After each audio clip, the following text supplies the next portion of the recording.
یہ ایک زبردست آیت ہے۔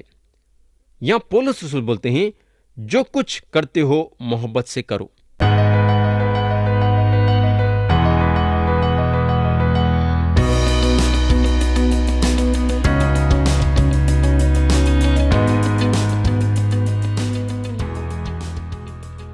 یسوع مسیح کے نام سے السلام علیکم پیارے بھائی اور بہن۔ گئے وقت ہم کورنتھیوں کے نام پولس رسول کا خط یعنی کہ پہلا خط باب 15 اور اس کی آیت 35 سے غور کرنا شروع کرے تھے اور باب 15 کو ختم کرے تھے۔ ہم جو باتیں دیکھے تھے وہ تھے مردوں میں سے جی اٹھنے کے بعد کا بدن کیسا رہے گا، اور دوسری بات جو دیکھے تھے وہ تھی جسم فنا کی حالت میں بویا جاتا ہے اور باقا کی حالت میں جی اٹھتا ہے۔ اب ہم کلام کے نئے حصے پہ آئیں گے اور ہم پڑھیں گے باب 16 اور اس کی آیت 1 سے آیت 4 تک۔ یہاں پولس رسول بولتے ہیں اب اس چندے کی بابت جو مقدسوں کے لیے کیا جاتا ہے، جیسا میں نے گلاطیوں کی کلیسیاؤں کو حکم دیا ویسا ہی تم بھی کرو۔ ہفتے کے پہلے دن تم میں سے ہر شخص اپنی آمدنی کے موافق کچھ اپنے پاس رکھ چھوڑا کرے، تاکہ میرے آنے پر چندے نہ کرنے پڑے، اور جب میں آؤں گا تو جنہیں تم منظور کرو گے ان کو میں خط دے کر بھیج دوں گا کہ تمہاری خیرات یروشلم کو پہنچا دے، اور اگر میرا بھی جانا مناسب ہوا تو وہ میرے ساتھ ہی جائیں گے۔ تو پیارے بھائی اور بہن، یا پولس نذرانہ لینے کے بارے میں بات کرتے ہیں۔ یروشلم میں جو لوگ تھے وہ مقدس لوگ تھے اور غریب تھے، ان کے لیے چندہ جمع کرنے کے بارے میں بات کرتے ہیں۔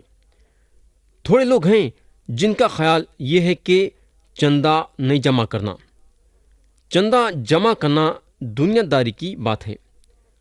یہ لوگوں کا یہ خیال ہے کہ صرف روحانی چیزوں کے بارے میں بات کرنا۔ میرے بھائی اور بہن، ہم کو معلوم ہونا چاہیے کہ مسیحی لوگ جو یروشلم میں تھے قحط سے اور غریبی سے تڑپ رہے تھے، اس لیے پولس رسول ان لوگوں کے پاس سے چندہ جمع کرنا چاہتے تھے۔ انہوں یہ صلاح دیتے ہیں کہ ایمان رکھنے والے ہر ہفتہ تھوڑا سا پیسہ الگ رکھنا اور کلیسیا میں جمع کرنا، تاکہ جب انہوں آئیں گے تو وہ پیسہ یروشلم کو لے کے جائیں گے۔ تو پیارے بھائی اور بہن، یہاں لکھا ہوا ہے ہفتے کے پہلے دن۔ میرے بھائی اور بہن، اگر آپ ہفتے کے پہلے دن خدا کی عبادت کرنے کے لیے جمع نہیں ہو رہے تو آپ کا جمع ہونا ضروری ہے۔ پولس رسول جب بولتے ہیں کہ چندہ ہفتے کے پہلے دن لانا، تو یہ وہ دن تھا جہاں کلیسیا جمع ہوئی تھی یسوع مسیح کے موت کے بارے میں اور ان کے مردوں میں سے جی اٹھنے کے بارے میں یاد کرنے کے لیے۔ یسوع مسیح ہفتے کے پہلے دن جی اٹھے، اور یہ ہفتے کا پہلا دن تھا اتوار یعنی کہ سنڈے۔ تو یہ سنڈے تھا اور سیٹرڈے نہیں تھا، یاد رکھو۔ یہودیوں کے لیے سیٹرڈے سبت کا روز تھا۔ آگے پولس رسول بولتے ہیں ہر شخص اپنی آمدنی کے مطابق کچھ اپنے پاس رکھ چھوڑا کرے۔ تو یہاں انہوں جو ہیں نذرانے کے بارے میں نہیں بات کر رہے بلکہ چندہ دینے کے بارے میں بات کر رہے ہیں۔ ہم ہمارے کمائی کا 10واں حصہ خدا کو نذرانے کے طور پہ دیتے ہیں، مگر اس کے علاوہ بھی تھوڑا سا پیسہ الگ بھی نکالنا چاہیے تاکہ غریبوں اور محتاجوں کو دیے ویسا یہ ہوگا۔ اور ایک چیز جو ہم یہاں دیکھ سکتے بولے تو وہ یہ ہے کہ پولس رسول ان لوگوں کو یہ صلاح دے رہے ہیں کہ ان لوگاں ایک کمیٹی کو چن لینا تاکہ ان لوگاں ان کے ساتھ یروشلم کو چلے ویسا۔ یہ ایک اچھی بات ہے کہ ایک کے ہاتھ میں سپرد کرنے کے بجائے ایک 4 لوگوں کے ہاتھ میں پیسوں کو جو ہے سپرد کرنا۔ ایک آدمی کے ہاتھ میں ذمہ داری دینے سے نہ اتفاقیاں ہو سکتے ہیں۔ ایک آدمی دھوکے بازی کر سکتا ہے آزمائش میں گر کے۔ اب ہم پڑھیں گے آیت 5 سے 9۔ یا پولس رسول بولتے ہیں، اور میں مکی دنیا ہو کر تمہارے پاس آؤں گا، کیونکہ مجھے مکی دنیا ہو کر جانا تو ہے ہی، مگر رہوں شاید تمہارے ہی پاس، اور جاڑا بھی تمہارے ہی پاس کاٹوں، تاکہ جس طرح میں جانا چاہوں تم مجھے اس طرف روانہ کر دو، کیونکہ میں اب راہ میں تم سے ملاقات کرنی نہیں چاہتا، بلکہ مجھے امید ہے کہ خداوند نے چاہا تو کچھ عرصے تمہارے پاس رہوں گا، لیکن میں عید پنتیکست تک افسس میں رہوں گا، کیونکہ میرے لیے ایک وسیع اور کرامد دروازہ کھلا ہے اور مخالف بہت سے ہیں۔ تو یا پولس رسول بولتے ہیں جس طرح میں جانا چاہوں۔ اس کا یہ مطلب ہے کہ پولس رسول کو معلوم نہیں ہے کہ انہوں کہاں جا رہے ہیں۔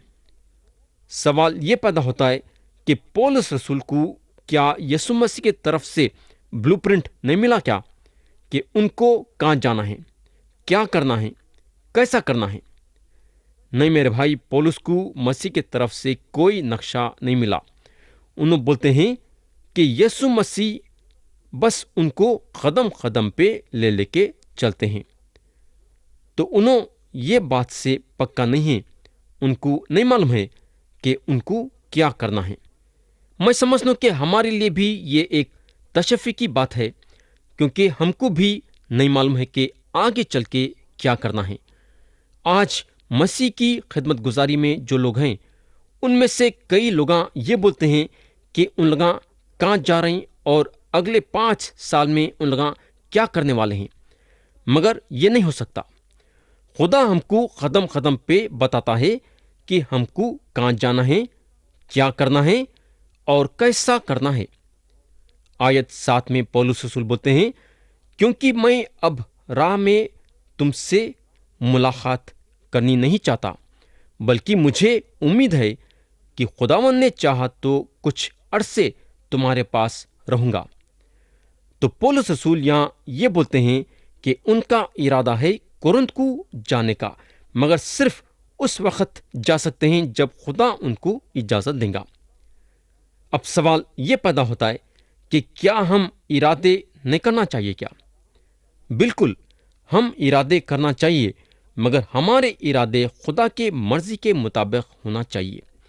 ہم ارادہ تو کرتے ہیں، لیکن خدا ہم کو یہ بولتا ہے کہ یہ ارادے بدلنا ہے، تو ہم ہمارے ارادوں کو بدلنے کے لیے پیچھے ہٹنا نہیں چاہیے۔ اگر خدا ہم سے بولتا ہے کہ تم جو ارادہ کرے ہیں اس کو بدلو، تو ہم بدلنے کے لیے تیار ہو جانا چاہیے۔ خوشی کے ساتھ ہم ہمارے ارادے بدلنا چاہیے۔ جب پولس رسول نکلتے تھے تو سفر کا ان کے پاس پکا نقشہ نہیں تھا۔ انہوں خداوند یسوع مسیح کے رہبری کے ساتھ آگے بڑھتے تھے۔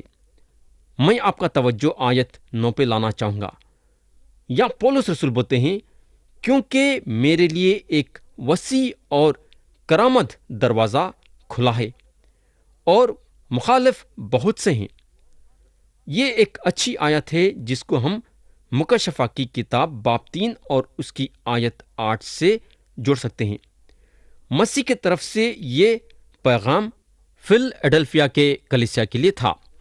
یہاں مسیح بولتے ہیں، دیکھ میں نے تیرے سامنے ایک دروازہ کھول رکھا ہے، اور یہاں پولس رسول بولتے ہیں میرے لیے ایک وسیع اور کرامد دروازہ کھلا ہے۔ میرے بھائی اور بہن، یہ 2 آیتیں ہم دیکھے ہیں کہ ہمارے لیے سچ ہیں، ہمارے خدمت گزاری کے لیے، جو خدمت گزاری خدا ہم کو دیا ہے۔ آج یہ بات صحیح ہے کہ ہمارے خلاف کئی لوگ ہیں۔ جو بھی خدا کے کلام کے لیے کھڑا ہوں گا، کئی لوگ اس کے دشمن ہو جائیں گے اور کئی لوگ اس کے دشمن رہیں گے۔ یہ تجربہ پولس رسول حاصل کرے۔ ہم یہ بات سے خوش ہونا کہ خدا ہمارے لیے خدمت گزاری کے لیے دروازے کھولتا ہے اور وہ دروازہ کوئی بند نہیں کر سکتا۔ اس کے لیے ہم خدا کی بے حد شکر گزاری کرنا ہے۔ اب ہم پڑھیں گے آیت 10 اور 11۔ یا پولس رسول تیموتھیوس کو کورنتھ کو بھیجانے کی تیاری کرتے ہیں۔ یہاں لکھا ہوا ہے، اگر تیموتھیوس آ جائے تو خیال رکھنا کہ وہ تمہارے پاس بے خوف رہے، کیونکہ وہ میری طرح خداوند کا کام کرتا ہے۔ پس کوئی اسے حاقر نہ جانے، بلکہ اس کو صحیح سلامت اس طرح روانہ کرنا کہ میرے پاس آ جائے، کیونکہ میں منتظر ہوں کہ وہ بھائیوں سمیت آئے۔ میرے بھائی اور بہن، پولس رسول تیموتھیوس کو کورنتھ کو بھیجا رہے تھے۔ ہم کو معلوم ہونا چاہیے کہ انہوں تیموتھیوس کی عزت کرتے تھے اور ان کے ساتھ قریب سے کام کرے۔ حالانکہ تیموتھیوس ایک جوان لڑکے تھے، تو بھی پولس رسول کورنتھیوں کا ہمت اور حوصلہ بڑھا رہے تھے، یہ بات سے کہ ان لگا تیموتھیوس کا استقبال کرنا۔ تیموتھیوس کا اس لیے استقبال کرنا کیونکہ انہوں خداوند یسوع مسیح کی خدمت گزاری کر رہے تھے۔ میرے بھائی اور بہن، یہاں ہم ایک بات ضرور یاد رکھنا کہ خدا چھوٹوں کا، جوانوں کا، ادھڑ عمر والوں کا، بوڑھوں کا استعمال کرتا ہے۔ ہماری عمر خدا کو نہیں روک سکتی ہمارا استعمال کرنے کے لیے۔ بچے یہ سوچتے کہ خدا کیوں ان لوگوں کا استعمال کریں گا، کیونکہ ان لوگاں بچے ہیں۔ جوانا یہ سوچتے کہ خدا ان لوگوں کا کیسا استعمال کریں گا، کیونکہ ان کی عمر خدا کی خدمت گزاری کرنے کے لیے کم ہے۔ بولنے کا مطلب یہ ہے کہ آپ اپنے عمر کا خیال مت کرو، بلکہ آپ اپنے آپ کو خدا کے حوالے کرو اور خدا آپ کا استعمال کرے گا۔ ہم کو ہماری عمر کے بارے میں سوچنے کی ضرورت نہیں ہے، کیونکہ خدا ہر عمر والوں کا استعمال کر سکتا ہے۔ تیموتھیوس ایک جوان لڑکے تھے، مگر خدا ان کا استعمال کرا۔ اب ہم آیت 12 پڑھیں گے۔ یہاں پولس رسول بولتے ہیں، اور بھائی اپولس سے میں نے بہت التماس کیا کہ تمہارے پاس بھائیوں کے ساتھ جائے، مگر اس وقت جانے پر وہ مطلق راضی نہ ہوا، لیکن جب اس کو موقع ملے گا تو جائے گا۔ میرے بھائی اور بہن، آپ لوگوں کو یاد ہوگا کہ کورنتھیوں کی کلیسیا کے درمیان فرق آ گیا تھا۔ کوئی پولس پہ زور دے رہا تھا تو کوئی اپولس پہ تو کوئی پترس پہ، لیکن پولس رسول اپولس سے محبت رکھتے تھے اور انہوں یہ ظاہر کرے کہ انہوں اور اپولس مل کے خداوند یسوع مسیح کی خدمت گزاری کر رہے ہیں۔ انہوں ان لوگوں کو یہ بات سے اطمینان دلانا چاہتے ہیں کہ اپولس آگے چل کے ان لوگوں سے ملنے آئیں گے۔ ہمارے زندگی میں کتنا ضروری ہے کہ لوگوں کو اطمینان دلانا۔ یہ ہمارا قدم ہونا چاہیے کہ لوگوں کو جو ہے اطمینان دلانا چاہیے۔ پولس میں یہ ایک عادت تھی کہ انہوں ہمیشہ یہ چاہتے تھے کہ کلیسیا میں فرق نہیں آ جانا، بلکہ کلیسیا ایک جٹ رہنا اور خدا کے خدمت گزاری کو آگے لے کے بڑھنا۔ آیت 13 پڑھیں گے۔ یہاں پولس بولتے ہیں، جاگتے رہو، ایمان میں قائم رہو، مردانگی کرو، مضبوط ہو۔ تو یہاں پولس رسول 4 باتیں بتا رہے ہیں۔ پہلی بات یہ کہ جاگتے رہو، یعنی ایک ایک منٹ اور ایک ایک سیکنڈ یسوع مسیح کا انتظار کرنا۔ ہمیشہ ہم یہ بات کا خیال کرنا کہ مسیح کسی بھی وقت آ سکتے ہیں۔ دوسری بات جو پولس رسول یہاں بتاتے ہیں وہ یہ ہے کہ ایمان میں قائم رہو۔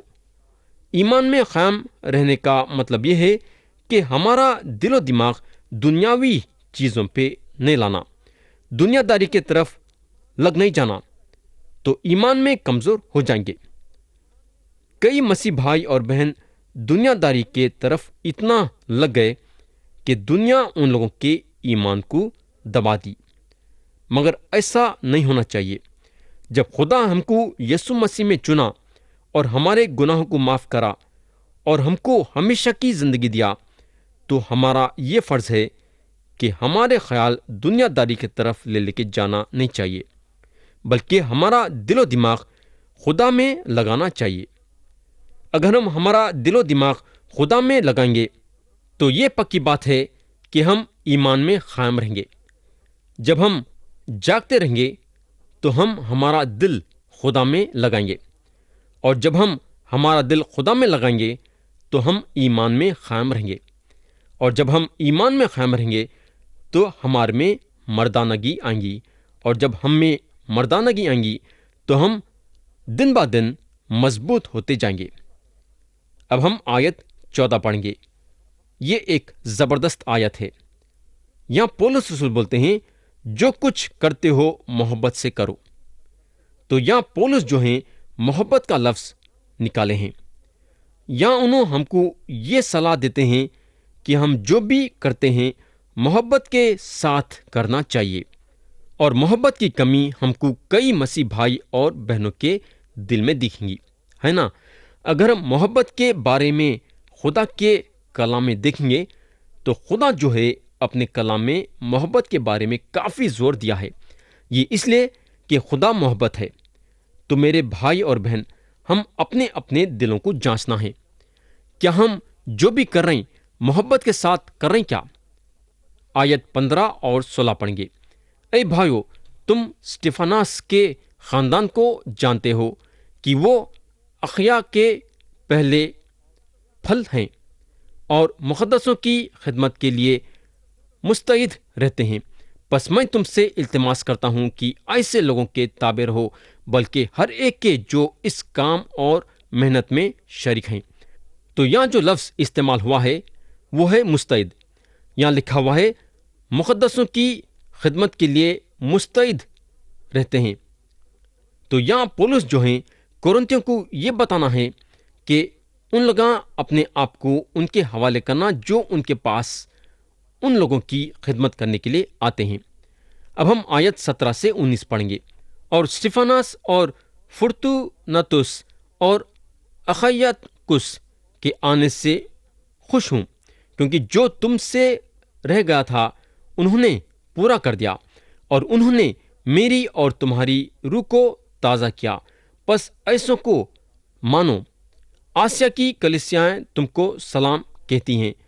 اقویلا اور پرسکا اس کلیسیا سمیت جو ان کے گھر میں ہے تمہیں خداوند میں بہت بہت سلام کہتے ہیں۔ پیارے بھائی اور بہن، اقویلا اور پرسکا جو ہیں میاں بیوی تھے اور یہ ڈیرے بنانے کا کام کرتے تھے، اور ان لوگوں کی ملاقات کورنت میں پولس سے ہوئی۔ یہ دونوں میاں اور بیوی پولس رسول کے ساتھ افسس کو گئے اور وہاں رہنے لگے، اور وہاں جو ہیں لوگوں کو یسوع مسیح کے بارے میں بتانے لگے۔ تو بہت سارے لوگاں جو کورنت کی کلیسیا میں تھے یہ میاں اور بیوی کو جانتے تھے۔ آیت 20 میں لکھا ہوا ہے سارے بھائی تمہیں سلام کہتے ہیں، پاک بوسہ لے کر آپس میں سلام کرو۔ پولس کے زمانے میں بوسہ ایک دوسروں سے لینا ایک عام بات تھی اور ایک طور طریقہ تھا۔ پولس جو ہیں مسیحی لوگوں کے ساتھ ملنے جلنے کا اس طریقے سے ایک طریقہ بنائے تھے۔ ایسا کرنے سے یہ ظاہر ہوتا تھا کہ ان میں آپس میں محبت ہے۔ آیت 21 سے 24 پڑھیں گے جو کہ یہ باب کی آخری آیتیں ہیں۔ یہاں پولس بولتے ہیں میں پولس اپنے ہاتھ سے سلام لکھتا ہوں، جو کہ خداوند کو عزیز نہیں رکھتا معلوم ہو، ہمارا خداوند آنے والا ہے۔ خداوند یسوع مسیح کا فضل تم پر ہوتا رہے۔ میری محبت مسیح یسوع میں تم سب سے رہے، آمین۔ تو پیارے بھائی اور بہن، یہاں ختم ہوا باب 16 اور کورنتھیوں کا پہلا خط، اور آتے سے وقت ہم پرانا عہد نامہ کے ایک کتاب پہ غور کرنا شروع کریں گے، اور کتاب کا نام ہے عزرا، جو پرانا عہد نامہ کی 15ویں کتاب ہے۔